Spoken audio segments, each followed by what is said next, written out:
السلام عليكم. شاهد موعد مباراة ريال مدريد وبايرن ميونخ، إليكم التفاصيل.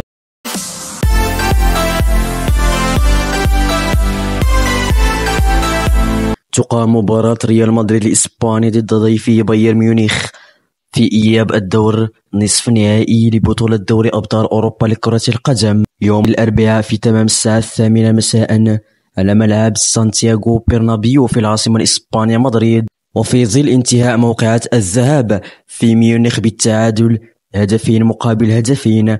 يتوقع أن تحضر مباراة الريال والبايرن ندية والإثارة والتنافسية على ملعب سانتياغو برنابيو، مع قلب ريال مدريد المنتشي بتتويجه رسميا بطل الدوري الإسباني الموسم الحالي 2024 يوم السبت الماضي. وأما القنوات الناقلة للمباراة، تمتلك شبكة بي إن سبورتس القطرية الحقوق الحصرية لبث مباريات بطولة دوري أبطال أوروبا لكرة القدم في منطقتي الشرق الأوسط وشمال إفريقيا، وستذاع بي إن سبورتس المباراة على قنوات بي إن سبورتس HD1 وبي إن سبورتس HD2 وبي إن سبورتس HD1 إنجليش.